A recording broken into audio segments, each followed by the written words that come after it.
morning. So I've been really good about thrifting during Lent. I was trying to give it up for Lent, but that didn't happen.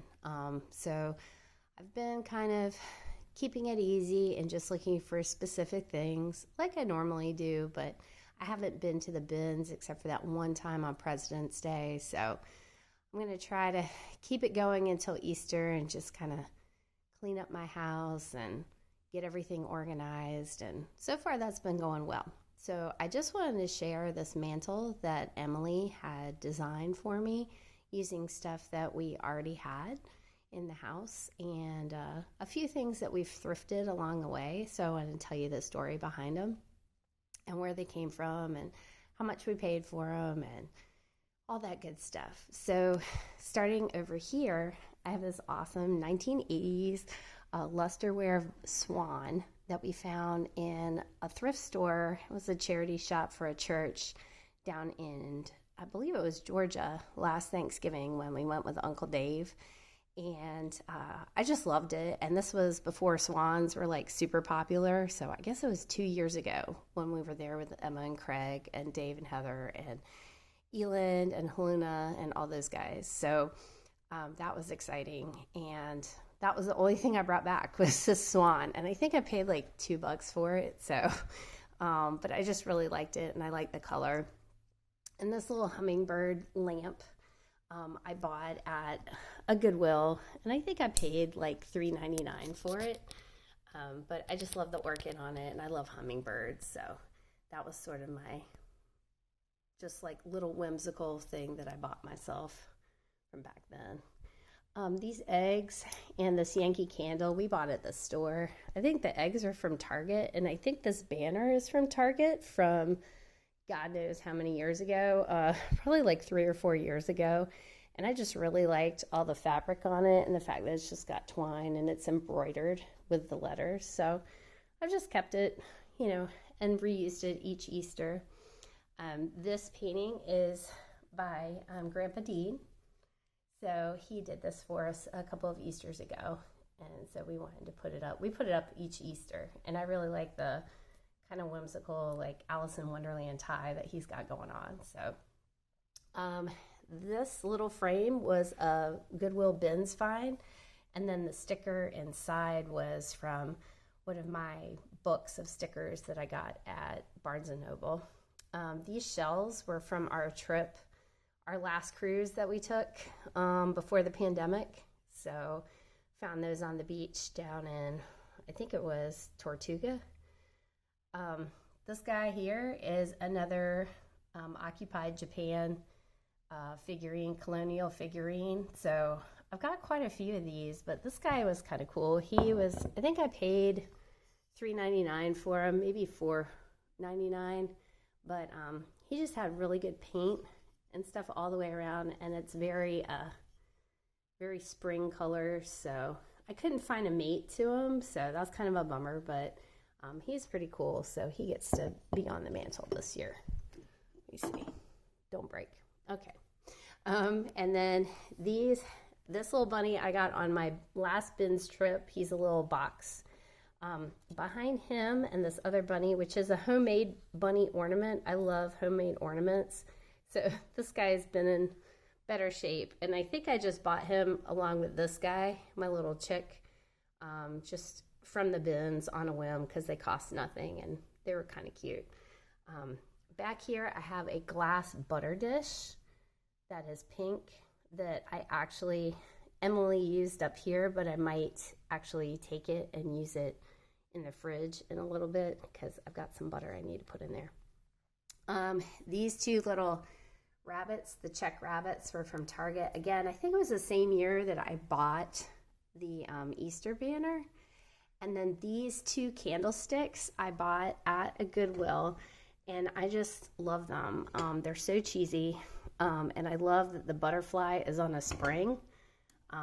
So it's these nice like taper candle holders, and there was a pair of them. I think I paid like $6.95 for both. And then I found the lavender candles are part of a bins find of Advent candles, excuse me. where you get like the 3 purple and the 1 pink one.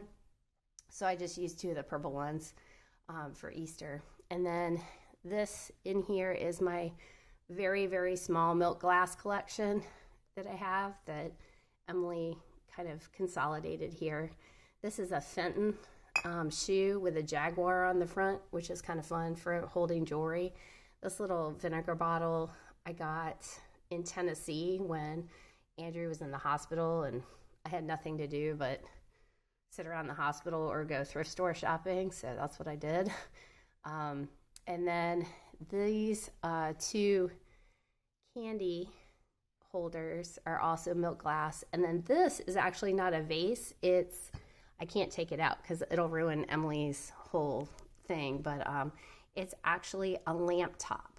So it would go over a light bulb and be milk glass. So it's my very small milk glass collection. I'm not going to try to let it get out of control like some folks do, but I really do like it. And then over here, I've got a little bit of fake floral. And from the fake floral, I'm not trying to mess it up, but these are actually some little Majolica pieces that I found at a store. I haven't found a good way to display them, but they're just little candy dishes, but they're very, very thin, and they don't have any chips on them yet, but I'm hoping I can figure out a nicer way to display them, coming up. This is how Emily did it, so I'm going to leave it exactly how she had it. And then over here, we have my little, scent tart warmer. This little gal, she is a troll, and she is from the Artist Village in Tennessee.